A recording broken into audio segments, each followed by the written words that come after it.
What is a brain-computer interface? How far along is this field? Can we eavesdrop on the brain so that a person who has lost the ability to move can use their brain to control a computer cursor or a robotic arm? Can someone who has lost the ability to speak send brain signals to a decoder and hear their voice again? Can we restore autonomy and dignity and eventually do so seamlessly that the technology disappears and the person reappears? In the future, where will the ethical boundaries be between restoring function and spying on private thought? And who owns the stream of neural data that represents you? Welcome to Inner Cosmos with me, David Eagleman. I'm a neuroscientist and author at Stanford, and in these episodes, we sail deeply into our 3-pound universe to understand why and how our lives look the way they do.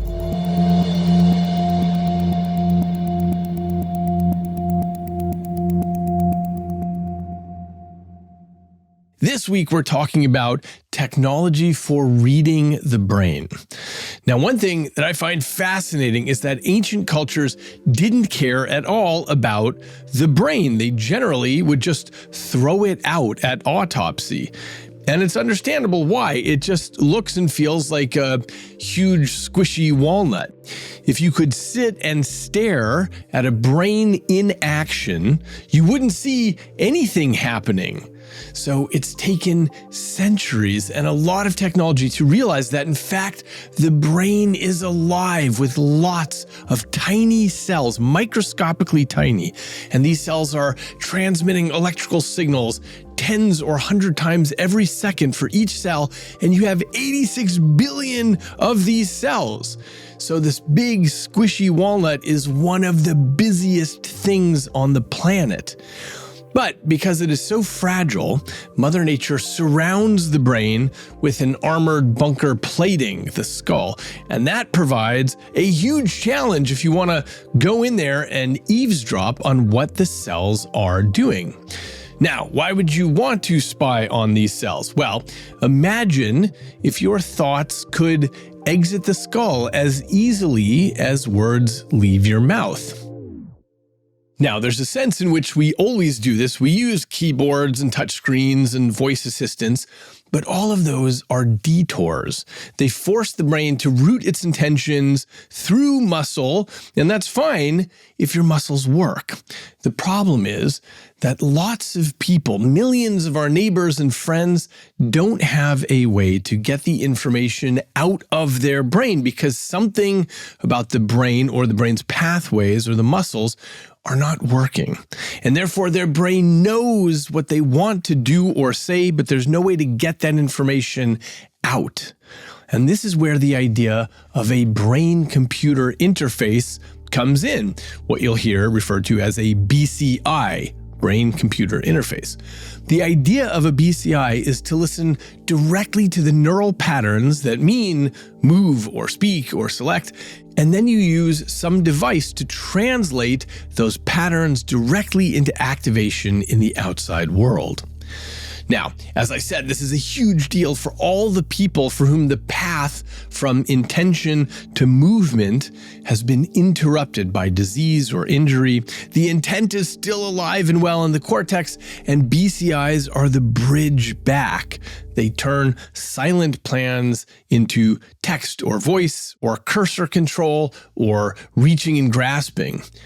But the story will, at least in theory, reach beyond the medical, because once you can read out the programs for say this word or press that key, now you've built a communication channel between biological tissue and silicon, and that opens new forms of interaction that our species has barely begun to imagine. Now, let me not get ahead of myself yet, because as we're going to see today, we are still at the earliest stages of this technology. But this is what we're going to talk about at the end. Now, you can build BCIs in lots of flavors. Some rest on the scalp, others sit on the surface of the brain, others poke tiny wires called electrodes into the surface of the brain, or even down deep into the brain for some purposes. Some of these BCIs only read the electrical activity. Others will also write with electrical patterns that the brain experiences as touch or sound or sight. In every case, the principle is the same. Brains issue commands in their very fast and complex internal language of electrical spikes. This is a language that we haven't nearly decoded yet, but machines can learn to translate that language through a lot of trial and error. Huge populations of neurons are playing some symphony piece, and these decoders learn how to hear the music and route the commands to a cursor or a speaker or a robotic arm or whatever.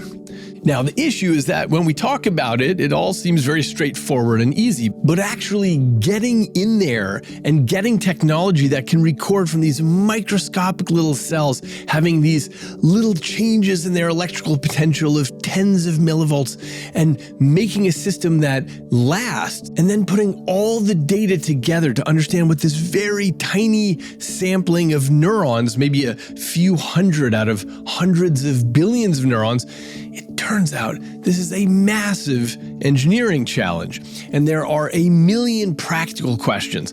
How reliable are these systems outside the lab? Can they survive infection and signal drift? What about battery life? What's the surgical risk? When does insurance cover these? So there's a huge gap between a beautiful proof of principle and a device that changes lives every day. And crossing that gap is the real work of the field right now. Now, there's also a second issue. As soon as we start talking about reading the brain, the questions start to surface. What exactly are we reading? Is it intended movements? That's one thing. Is it inner speech? Is it where you place your attention? You can imagine situations in which there are things that you don't want everyone knowing. We're used to the skull having some sort of sanctity. So where will the ethical boundaries be between restoring function and eavesdropping on private thought? Who's going to own the stream of data that is literally you? How do we guarantee consent and security and dignity when the interface is not on your desk but inside your skull? So even in the face of all the tough questions coming down the pike, it's hard not to feel awe at what's already possible. People who have been locked inside their bodies are communicating again. They're talking with their loved ones for the first time in years. And the technology keeps improving every month. Smarter algorithms, better sensors, cleaner signals, and crucially, designs that move from the hospital to the home. So today I want to explore what that looks like and where we are in the process and where things are going. So I sat down with my colleague, Sergey Stavisky. Sergey is at the UC Davis Neuroprosthetics Lab, which he co-directs with neurosurgeon David Brandman. With their collaborators, they work on BCIs that restore communication, and they're pushing towards systems that are fast and expressive and practical for everyday life. So here's my interview with Sergey Stavisky. A brain-computer interface is a device that interacts between technology and a brain. You have the brain, you have some way of getting information in or out, and you have some computation that's happening. And that computation, it could be happening inside the body, so it could be a chip that does everything in the brain, or it could be sending that information to a laptop next to the person or even to the cloud for more computation.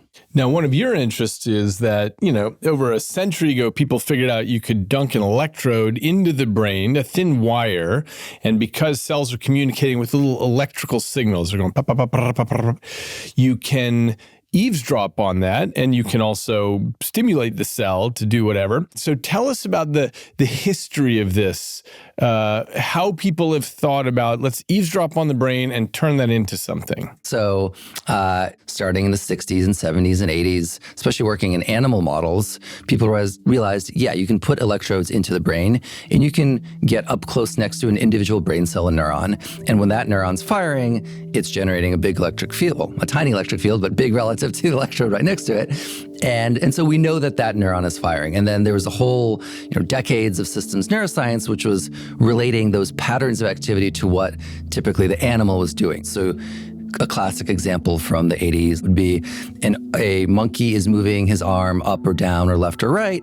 And you can see that maybe a neuron fires more when the arm is moving to the left, and say, okay, that neuron has a leftward preferred direction. We're starting to build, some mental map of how that brain activity relates to movements. Of course, it's much more complicated, and the whole field of neuroscience is trying to understand how individual neurons and hundreds of neurons and whole large assemblies of neurons generate behavior. Starting around the 2000s, the field had felt that we had enough of a rudimentary understanding of how movement is encoded in the brain that this could be used for a medical application.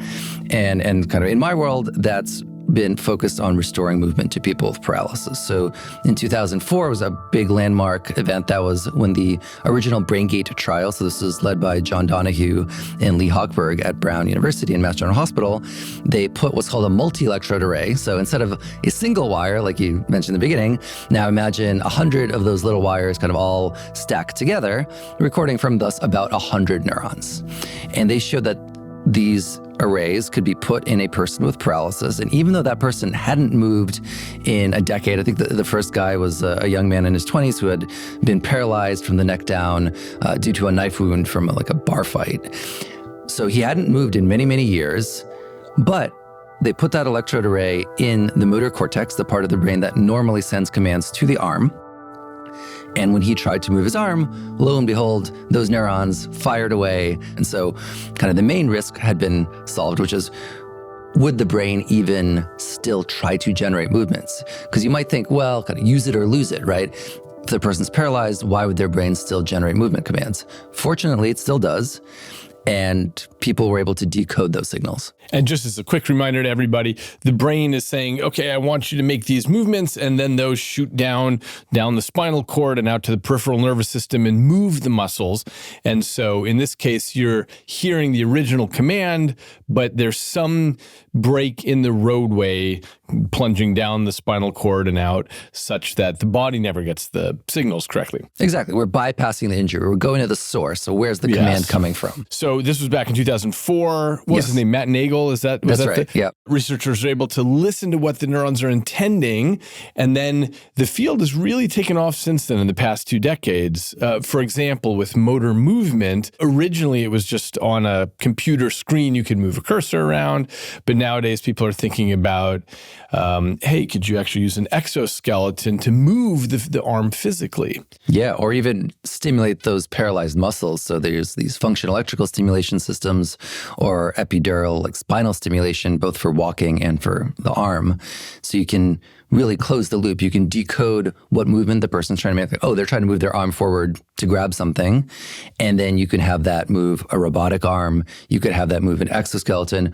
Or if they also have a stimulator that's implanted under the skin with wires going to the muscles or going outside the spine, you can stimulate the body and actually have the person's own formerly paralyzed muscles make that movement. It's not at the level that you or I, that a healthy person is moving their arm, but it does work. There's been some really amazing studies in the last decade doing that. Yeah, exactly right. Okay, great. So that's how people have been using brain-computer interfaces to move a paralyzed body. Now, something that several groups have gotten interested in recent years is, what if somebody can't speak anymore? So what are the reasons, first of all, that somebody can't speak? So one common one is neurodegenerative diseases like ALS. So ALS is a terrible disease. Amyotrophic lateral sclerosis. That's right. And right now there's no cure. We can't stop it with a drug or other therapy. Also known as Lou Gehrig's disease. That's right. Yeah. And almost everyone who has ALS will gradually lose the ability to move their body, but also that means what we call the speech articulators. So their lips, their jaw, their tongue, their diaphragm. And so their speech becomes harder and harder to understand. And eventually you wind up what's called locked in. So really not able to move at all. And of course, this is a terrible situation. And if there were a way to restore the ability to communicate, so like before, decoding not the arm movements they're trying to make or the leg movements, but what are the words they're trying to make, or what are the movements of those articulators that they're trying to make? What sounds are they trying to produce? Then we can have this person communicate again and talk again through a computer. If you want to figure out what somebody is trying to say, where do you put the electrodes? Yeah, and that is the big question. So there are a lot of ideas. One idea would be the Broca's area, which was thought to plan speech. Another idea would be the motor cortex, which would be kind of the last planning to command generation. So the part of the brain that's really sending signals to the muscles. And then there's a wide parts of the brain that are called the language network. So this is the temporal lobe. It's canonically thought of for perceiving language, but also heavily involved in producing language. So there were a lot of possible choices. One of the challenges for developing a speech neuroprosthesis is there's no animal model. So when the field was trying to have people walk again or people move their arms again, we had a huge head start because you could say, okay, where can you decode the walking or the arm movement of a rat or a monkey or another animal? Well, animals don't talk. They don't have language. So we don't have that kind of guidance for us. And what we do have are less precise measurements from other humans. A lot of the really important work from the last decade or 20 years was done with electrocorticography. So people with epilepsy often will have electrodes put under their skull, typically on top of their brain or even in their brain, for the neurologist to identify where the seizure is coming from. But these people are then in the hospital for a couple weeks, and this is a gold mine for human neuroscience. A lot of what we know about direct brain recordings and how they relate to human-specific behaviors, whether that's speaking or language or imagination or memory or mood, all of these things, a lot of that comes from this sort of opportunistic recording. People they're in the hospital anyway, they're kind of bored, they're waiting for the neurologist to have enough data, and so it's very easy to ask them, hey, do you want to read a sentence off a screen? So from that, we already knew that this sensory motor cortex, so the motor and the sensory cortex, was a prime area. And in our BrainGate clinical trial, that's where we ended up putting electrodes. So in the motor part, basically the part of the brain that would typically send commands to the muscles. Great. So it's essentially like the last train station before it plunges down towards the muscles. Okay, so you're eavesdropping there and you're sticking these little electrode arrays, these little square jobs where they have 64 electrodes on each, and used 4 of those? We used 4 of them. So 4 all along this precentral gyrus. So you're listening to these neurons and you're trying to decode what the person is intending to say from that. And one question, were you worried at the beginning that wouldn't be enough data? Or did you feel like, look, with 256 neurons, we can figure out what's going on in terms of what was trying to be articulated? When I started the project, I was pretty worried. So kind of the prior work is we had shown that with about 100 electrodes in a different part of the brain, the hand part of motor cortex, we could decode speech, but very poorly. There I was classifying between the 39 phonemes in American English, if I recall, about 33% accuracy. So that's way better than chance. It showed there's information, but that is not good enough to understand what someone's saying. Tell us what a phoneme is. A phoneme is a building block of speech. So I think most people are familiar with syllables. Think of a phoneme as a little bit smaller than that. So b, g, d, a, u, e, right? There's consonants, there's vowels. Different languages have different phonemes, but in English, depending on the dialect or accent, between 39, 41, these are the typical ways we break down English. Got it. So you're recording from these neurons and you were saying, can I figure out what phoneme the person is trying to say right now, just from looking at this array of neural activity? That's exactly right. And a little bit before that, my colleagues at Stanford, and that was also the lab that I did my postdoctoral training in, so I started that project, then moved on, they had implanted 128 electrodes in the motor cortex of a woman with ALS. And with that, they were able to decode what words she was saying with about 75% accuracy, with a large vocabulary of 125,000 words. So that was a really, really exciting moment for the field, because that was really banging at the door of making this useful for general communication. Now, 3 out of 4 words correct is amazing. It was way better than anything that had ever been done before, but you can't have a conversation that way. It's just too frustrating. There's too many mistakes. And so when we give us a sense of the type of mistake. So the person is intending to say the word brain, but the neural activity is decoded by the computer, and the computer says, oh, he's trying to say panda bear or whatever. Well, it could be panda bear. It's more likely. So the picked a better example. The way that these systems work is, well, one way they work, the way our systems work, is we're decoding from neural activity to phonemes, and then those phonemes get assembled into words using a dictionary and a language model. And in fact, if you look at a dictionary, there's that phonetic spelling, which most people don't use, but if you want to figure out how do you actually pronounce a word, you can look at that. So the types of mistakes it would more likely make would be similar sounding words. So if someone's trying to say brain, maybe they'd get barn. Yeah. And in some contexts, you can understand, oh, I hurt my barn. I think you got in an accident, you hurt your brain. But if there's enough of those, it just kind of breaks down. And the analogy I'd give is when you're typing on your smartphone, most of us are a little bit clumsy, we make a lot of typos. The autocorrect can help up to a point, but there's this sort of steep cliff where if you're making too many typos, the autocorrect, the language model cannot keep up. And all of a sudden, you just get gibberish coming out. So that's kind of where things were. It wasn't gibberish, that's overstating it, but it was not there for communication day to day. So you worked with a man who is 45 years old, if I'm remembering correctly, and he had ALS and hadn't articulated in about 5 years. Is that right? Yeah, he was severely dysarthric, meaning most people couldn't understand him. And he volunteered for this BrainGate 2 clinical trial that we are one of 4 sites of, which meant that after a bunch of tests and imaging scans and other things, once we determined that it was a good fit and it was safe to move forward, he'd had this surgery where Dr. Brandman, my collaborator, put these 4 multi-electrode arrays into his speech motor cortex.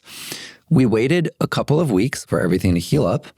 And then we went to his house where all of our equipment was already pre-staged.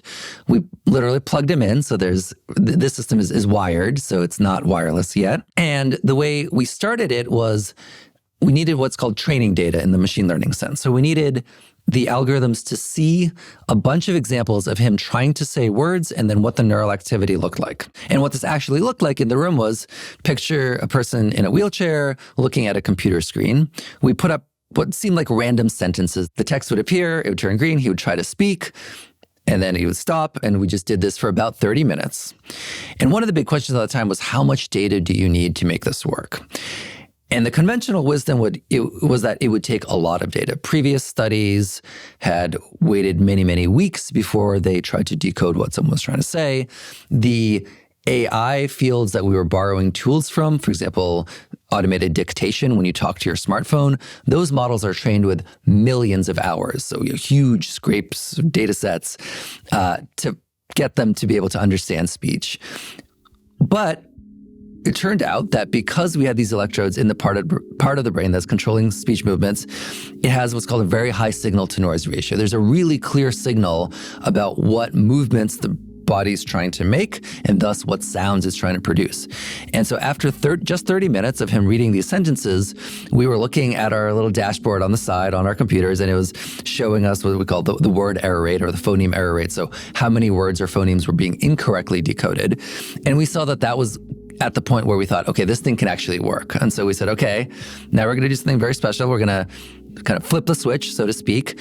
And now as you try to speak, you're going to see words hopefully appearing at the bottom of the screen. And we have a cool video of this.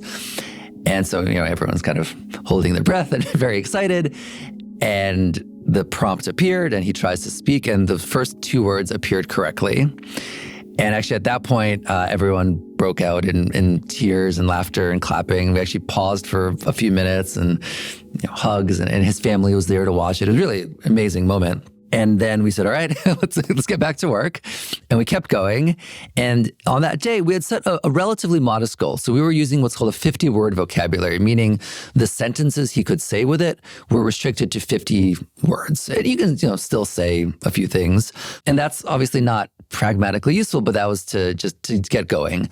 We had less than a 1% error rate using this 50-word vocabulary. So almost every word was correct. That was huge. So we'd already established that, like some previous clinical trial participants, his brain was still active when he was trying to speak. So good. All right, that was one of the bigger risks. Were we getting good neural signals from these electrode arrays? Yes, we were getting beautiful neural signals. In fact, some of the best I've seen in my career. And then did we need a ton of data? And the answer was no. We were getting enough that we could train these machine learning algorithms to map the neural activity patterns to the words. Okay, and for the listeners, I'm going to link the video, which shows when the family started to cry. And so I found that very moving. And so how long will these electrodes last and you be able to get good signal out of this for Casey? That is a key question. And the answer is we just don't know. So at this point, he has had this for about 2 years. We just had a preprint a few months ago showing that out past 650 days, the system is still going strong. So this is huge because there was always some concern that maybe these electrodes would stop recording neurons after a few months or... And why? It's because of scar tissue building up around the electrode? There are a lot of potential factors. So yeah, whenever you have a foreign body in the brain, the body in the brain does not want that thing. So scar tissue can form. It can be at the micro scale just around the electrode tip, which makes it harder to record individual neurons. It's sort of, think of it like you're moving further away from someone you're listening to, or there's padding between you and them. It muffles the signal. It could be at a more of a macro scale where it can actually pull the electrodes out of the brain, and that's happened in some other studies. The way that your skin pushes a splinter out. Yeah, I think that's a good analogy. So that's on the biological response. Also, these are electrodes, so the materials can fail, the insulation can fail over time, the metal can get kind of chipped away or eaten away at, the wires could disconnect, and there's a lot of potential failure modes.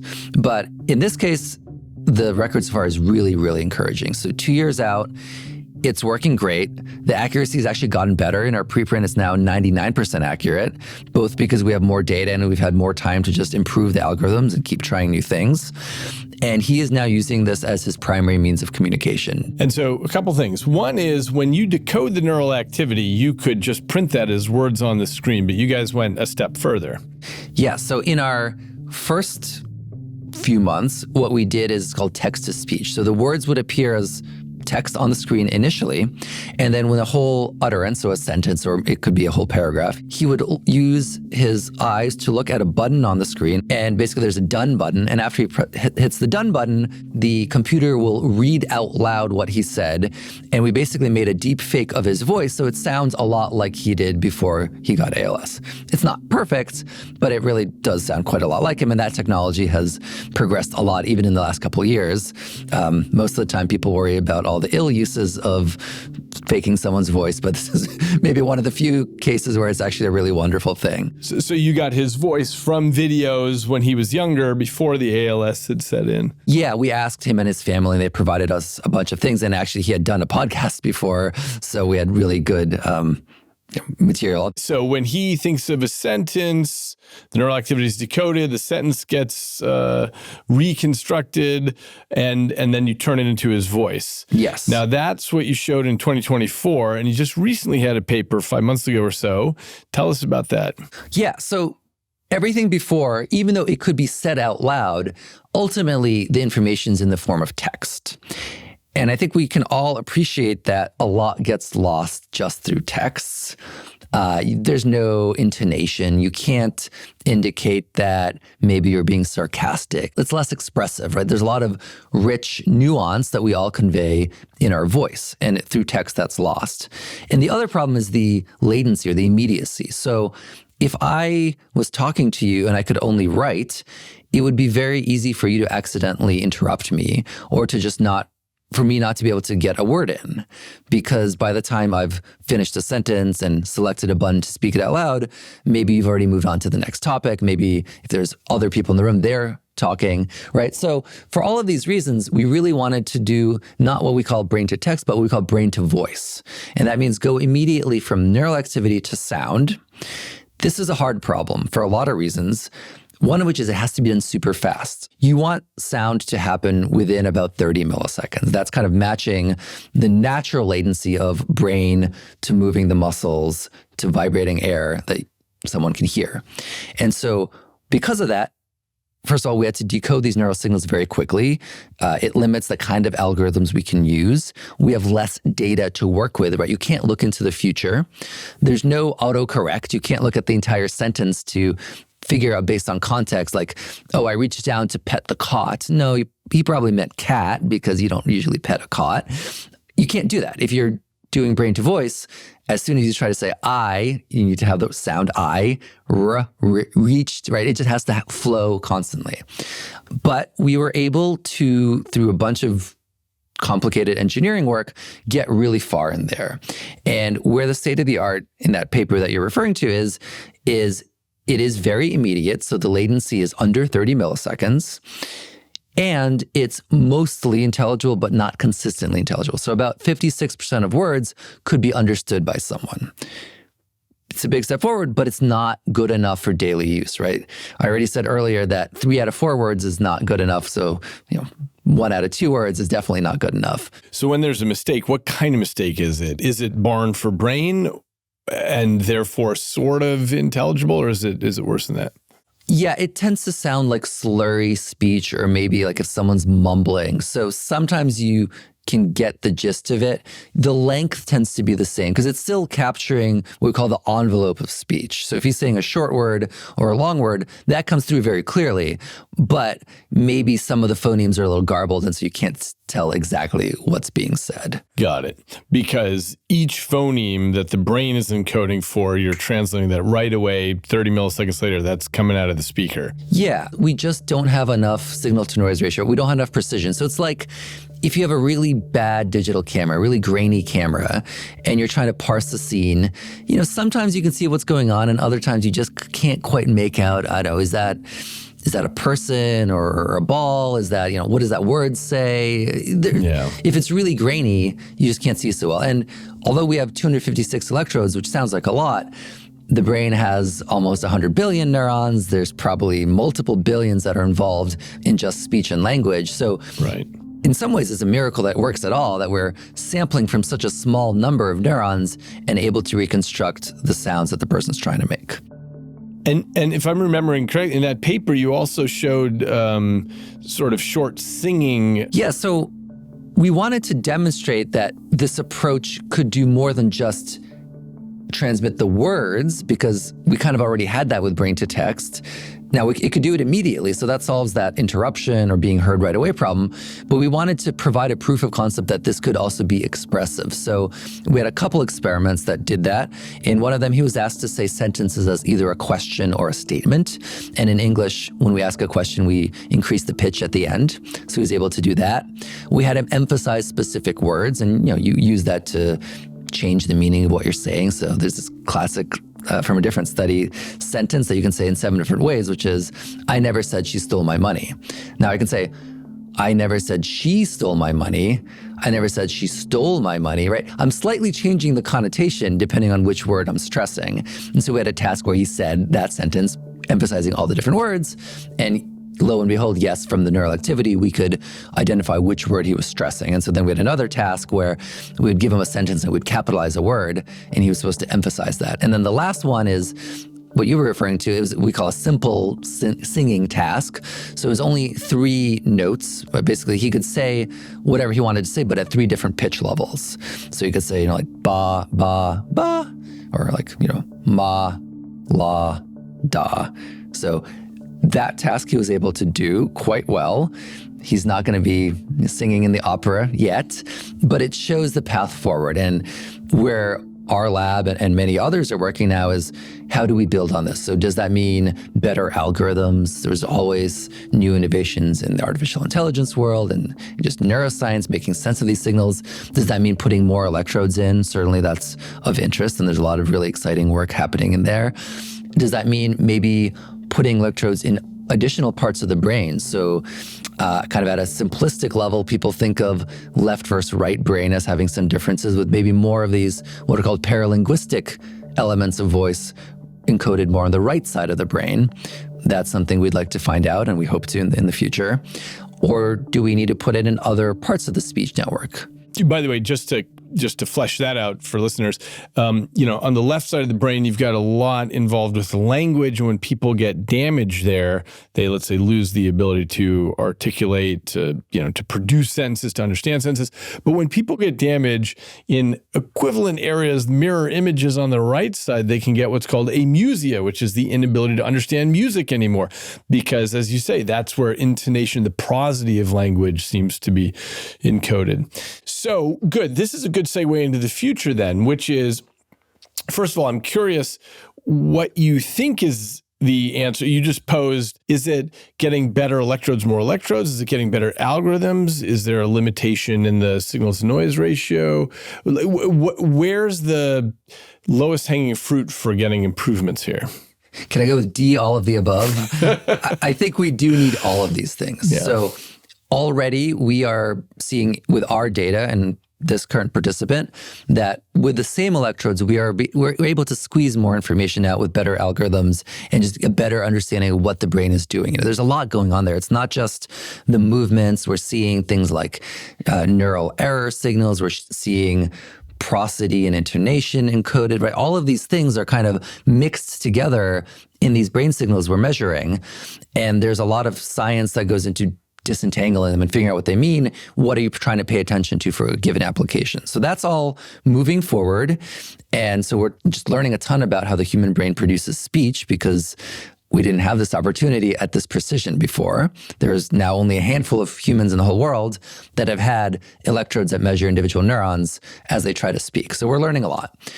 But certainly more electrodes is better. So in our trial, as we move forward, we intend to put more electrodes in. There are now multiple companies that are building fully implanted intracortical electrodes, so similar type of electrodes that go right up to the neurons, but they all have 1,000 or more electrodes or recording sites. So we're talking about at least a 4x, if not more, improvement in the density or the count of electrodes. And I think that's going to make everything work just so much better. And of course, companies are working on making this wireless as well. Neuralink being, I guess, the first one to do it, but other companies are moving that way as well, so that you could have something that's fully packaged and a person can just speak with no wires hanging out. Yeah, that is very important. So the wired systems we have now, they are what is available. They're good for research. They're in some ways simpler. They've been shown to be safe for quite a long time, but they're limiting, right? Fully implanted is the way to go. And we can look at other medical devices. So there's these wild photos of pacemakers in the 50s, and it was basically like a car battery on a cart with, some amplifiers and kind of primitive, they're not computers, they're electronics. And then there's just a wire going to someone's chest. It kept them alive, and it showed that this worked. But of course, today, millions and millions of people are walking around very healthy with pacemakers that are small, and they're packaged in titanium or other very inert, safe materials. They have batteries. Some of them now can be wirelessly recharged. So I think this is a well-trodden path, and we're going to absolutely see this with brain-computer interfaces. They're going to be fully implanted. They're going to be wireless. Data is going to come out through radio or lasers or other means to get data out of the brain, and power is going to go in, and it's going to be great. Great. Now, okay, let me ask you this. A lot of people are very familiar with Neuralink. They've heard about it, even though, as I mentioned, this idea of recording from brains has been happening for a very long time. Now, what Neuralink is doing is implanting very tiny electrodes robotically, and it's fully implantable. And so that's part of why it's famous. But also part of why it's famous is because it's Elon. And there's this mystique about it, this sort of idea that everyone will someday get a Neuralink. Now, I have my doubts because it's an open head surgery still, even if it's with a robot. But let's look towards the future in terms of what use would it be to have a brain-computer interface for somebody without a problem speaking or moving? Yeah, I don't think that application, the killer app, so to speak, has been discovered yet. There's times where I'm lying in bed and I kind of wish I could send a text message without having to reach for my phone, but I'm not going to get a brain surgery to do that. I'm going to just reach for my phone. So what I think we're going to see is a widening of the medical applications. So I think there's going to be many, many more medical needs that can be addressed with brain technology, whether stroke, things like sustaining memory in the longer term, right? Dealing with age-related decline or even Alzheimer's. So there's going to be different types of BCIs for different problems. But in terms of fully implanted, kind of invasive BCIs for really healthy people, no one has yet shown a benefit that I think is worthwhile. Now, could I imagine it? Certainly one could imagine it. So, if you could have a device in your brain, let's say it would allow you to feel more alert or to sleep less, right? So kind of modulating some circadian rhythms or energy level or attention. One could imagine that kind of like a performance enhancing drug, that could be done with a neurotechnology or neural interface. But no one's done that yet in a way that's compelling. People have talked about, could it be kind of like a co-processor for your brain? Like, somehow you just know things. It's like having a smart AI assistant, but it's inside your mind and it's much more seamless. But that is a really long way away. I mean, we're struggling to get, crude vision in so people can read a page now. I mean, that's amazing. That's like very state of the art. Or someone can slowly walk who has a spinal cord injury, or someone can talk, but not as eloquently as before their ALS or before their stroke. So given where we are now, I think we're quite a ways away from like beaming information in. Oh, I totally agree with you on that. But I do wonder, 25 years from now, let's say, right, if you just took a shortcut of said, okay, look, I want to listen to your covert speech, things you're not saying out loud, and then I want to plug the answer right back into your auditory cortex as though you're hearing it, and then, beam wirelessly to OpenAI or whatever exists in 25 years from now. Yeah, the question is, could you ask a question and hear the answer that way? My prediction is yes. I think that could be done. Honestly, I think that could be done in the next 5 years. It just would still require a surgery to be done accurately. And so would anyone want it? Would we as a society choose to allow it? There's gets into debates of people's agency over their health. Are there moral or ethical questions about that? I think these are just general kind of medical and societal questions of, do we allow people to take medical risks to get certain abilities that they otherwise wouldn't have? One of the issues is about brain privacy, right? The question of, let's say I'm doing something that's recording my covert thoughts, by which I mean, something that I'm thinking, but I haven't actually pushed it out to my motor cortex to say it yet. Who's the company who has access to that? Do I want anybody accessing that? I think that's a real concern. We're not there yet. So to be clear, there's no BCI that can decode covert thought yet. Exactly. I'm talking 25 years from now. Yeah. This is one of the conundrums about where this is heading. Well, and we're already dealing with inklings of that. So, for example, in our system, because our participant is using this for his day-to-day life, for example, one thing that we implemented was a privacy mode where if he toggles a button, it no longer saves that data. Right? This is an academic clinical trial in general. We're really loath to give up any data. I mean, it's so precious, and these people are making these commitments to science. But we also want to be respectful that he might need to have a really private conversation, and we don't want to even have any ability to access that. So that's already something we're dealing with in the context of a medical trial from an academic medical center. I think this is a very high trust scenario. Of course, when you have companies that are building these, we're going to want to think about what rights do, in that case, patients or customers have to the data. Can the data be used to improve the algorithms? Who owns the benefit of that? What happens if a government subpoenas it?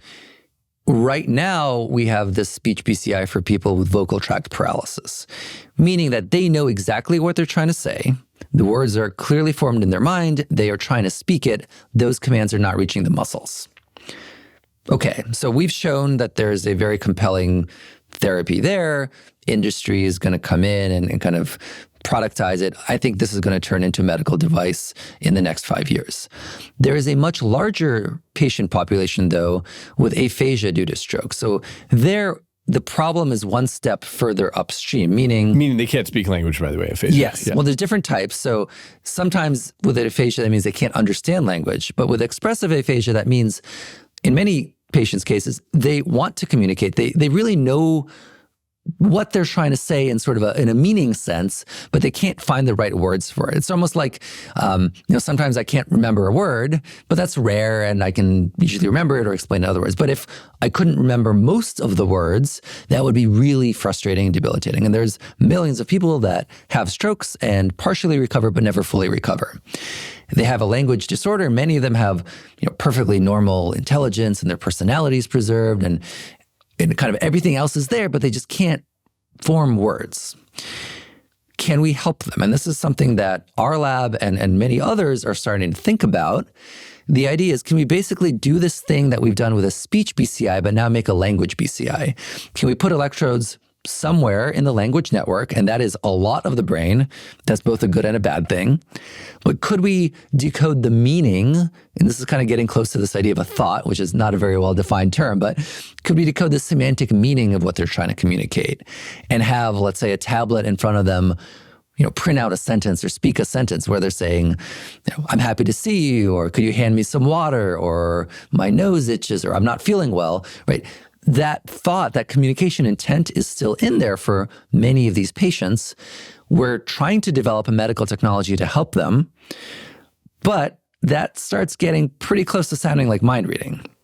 And so, I think as an ethical question, this will potentially become relevant in the coming years if this medical project succeeds. It's interesting because we mean different things by mind reading. There are all these different levels of it. So even what somebody is trying to say often masks what they're thinking. I'm trying to remember this quotation from the poet Oliver Goldsmith, who said something like, I think the real purpose of language is not to communicate intent, but to hide it.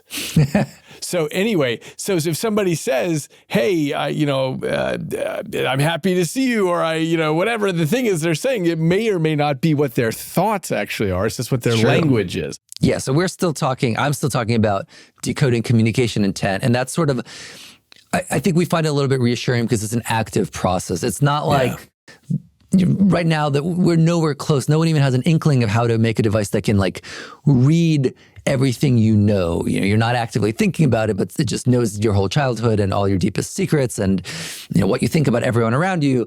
That I would not even know how to start to do that. But for thinking what you're thinking actively or what you're trying to communicate, that seems plausible. And there's some studies using imaging that kind of, can do above chance decoding what someone's trying to communicate. We have some preliminary data, others do as well. So I think that might happen. So let me ask you a few things. When will paralysis be solved? I think there will be approved BCIs for paralysis in about 5 years. That doesn't mean they'll be available everywhere. They might be only available in certain markets. Maybe only a few hospitals will initially be providing them, but I think that'll grow rapidly. Will it mean paralysis is cured? I think that's too strong a term. Maybe that means you can walk slowly, you can move your arm, but you maybe can't tie your shoelace initially. You can move a computer cursor really well, but that's not the same thing as playing the piano. So I think the capabilities will keep getting better. And with ALS and dysarthria, where someone can't articulate well, what are we looking at? Your prediction? It's actually the same. I think that the speech brain-computer interfaces are going to move very fast.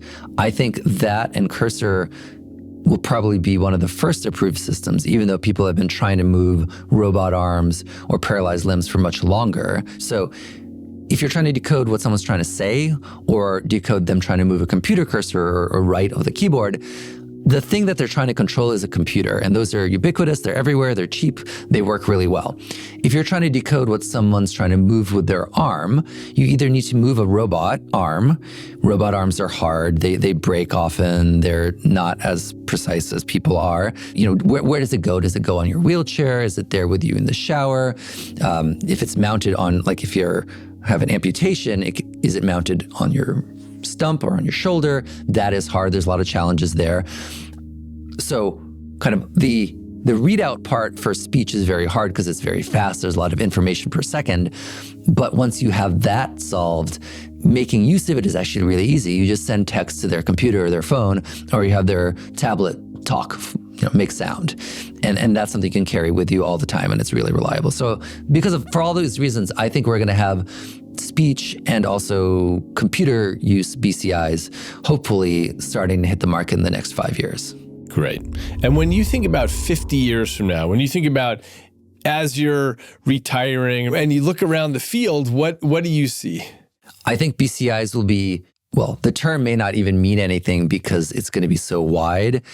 I think many of the diseases that we struggle with today are going to be treated with some sort of technology inside the head or interacting with the head. Maybe it's somehow non-invasive. Whether that's paralysis, which is going to be, I think, much faster than that, or, will we have systems that help us regulate our mood? Will they treat psychiatric issues? Will they perhaps reconnect parts of the brain that have been disconnected due to aging or damage or injury or stroke? If we're talking about 50 years, a lot can happen in 50 years, right? I mean, technology is moving very quickly. The interfaces will get better. So instead of me being right now excited about recording from 1,000 neurons, in 50 years, could we be interfacing with 100,000 or 1 million neurons? I think that's really plausible. Through tiny, nanowires or biohybrids or, focused beams that are non-invasive. A lot can happen in 50 years. Our neuroscience, I think, will be a lot more advanced. We will not be limited to, right now, we mostly understand the peripheries. We understand movement. We understand the senses really well because it's really easy to experimentally manipulate those. As soon as you get into the kind of the inside, the center, cognition, intelligence, how do we problem solve, creativity, we don't understand that really well. But I think in 50 years we will. And part of that is because as we make these medical systems, we'll have access to human brains. So think of this as a flywheel. So let's say someone has a few thousand electrodes because they have a stroke and they want to communicate. Maybe these are spread across several different brain areas because you get different pieces of it. Maybe you get the prosody in one area primarily, and you get what they're trying to say in the motor cortex, but you get some planning benefit and language benefit from the temporal lobe. Okay, so let's say you have 4, 5, 6 areas that you're recording from. Well, now you have a wealth of information that you can use for other things. So some of these patients are going to develop dementia over time, or they might be depressed, or they might have OCD. And instead of having to do a new brain implant with all the new risks of that, you can just look at the data you're already collecting and try to relate that to their mood, or what are they looking at? What are they trying to remember? Oh, they're trying to remember where they put their keys. Hey, actually, because we have electrodes in the temporal lobe, it's close to the hippocampus, it's cortex, it's part of the memory system as well. Everything's kind of spread out. Well, maybe now we're seeing some neural correlate of that memory process. Maybe we can even ask if they're willing to do another clinical trial where we stimulate and try to boost that memory, try to kind of help nudge it be remembered correctly. I think when we're talking about 50 years, that's going to happen. And so through this process, we're going to learn a lot more about how the human mind works and thus how to fix it. That was my interview with Sergey Stavisky, a neuroscientist at UC Davis and co-director of the Neuroprosthetics Lab. We talked about what BCIs can do, what they might do soon, and how we'll navigate the human questions that they raise. What we talked about today was how a person's intention can find its way back into the world. When bodies have lost function, brain-computer interfaces are opening a new lane. Right now, these technologies are are crude in some ways, but they're getting better fast. Each year, they get a little faster and more expressive. So this is how BCIs can restore autonomy and intimacy and dignity. And when it's done right, you don't see the technology at all. You just see the person again. So here's how I see it. In the next 5 years, BCIs are going to start looking less like research projects and more like appliances. We're going to have fully implantable systems for communication. In other words, at some point in the future, we'll be looking at a small surgery, a wireless puck that goes in, and a setup that takes minutes instead of hours. You'll turn on your speech BCI, or your BCI that controls the computer cursor. And the key thing will be reliability. These decoders will hold steady through years. And also identity. The voice is going to sound just like you, your cadence, your prosody, your humor at the end of a sentence. Maybe rehab teams will have a neural therapist who tunes your decoder the way that an audiologist tunes a cochlear implant. And if I had to guess, this will all become normal rather than newsworthy. Now, around 10 years out, we'll get good feedback of signals moving in both directions. So a person who is suffering from paralysis will control her hand through, say, electrodes in her motor cortex, and you have another interface, say, electrodes in her somatosensory cortex, that's inputting information so that she feels a push back with electrically evoked touch. And that loop makes the movements smooth and automatic. This is all going to continue getting smaller and better. Soon we'll have thin film options to reduce the surgical footprints. The decoders will auto-calibrate. They'll borrow tricks from language models. And they'll figure out how to adjust to your neural dynamics when you're tired or stressed or boosted on caffeine. Eventually, your BCI will speak the same API language as your phone and home devices so that you can text or adjust the lights or turn on appliances without moving a limb or making a sound. And crucially, the privacy architecture is going to evolve, like inner speech stays off limits by default and your neural stream lives behind consent gates. We'll need to have a kind of airplane mode for the mind. Okay, and if I were going to speculate on a quarter century from now, I'm thinking that what we're looking at is very high bandwidth arrays. These might be microneedles or flexible meshes or electrode stents living on the inside of the blood vessels. Whatever the technology, it's going to give us coverage that approaches the dexterousness of natural hand control. Imagine playing a piano with one of these. Imagine prosthetics and exoskeletons that feel less like machines and more like natural limbs because the brain sees and feels them just as part of the body. And for communication, we'll get the full richness of natural speech. Just imagine talking with a person with a BCI, and you hear the emphasis of ups and downs of speech and their laughter and their little half-swallowed syllables when people are negotiating turn-taking and singing.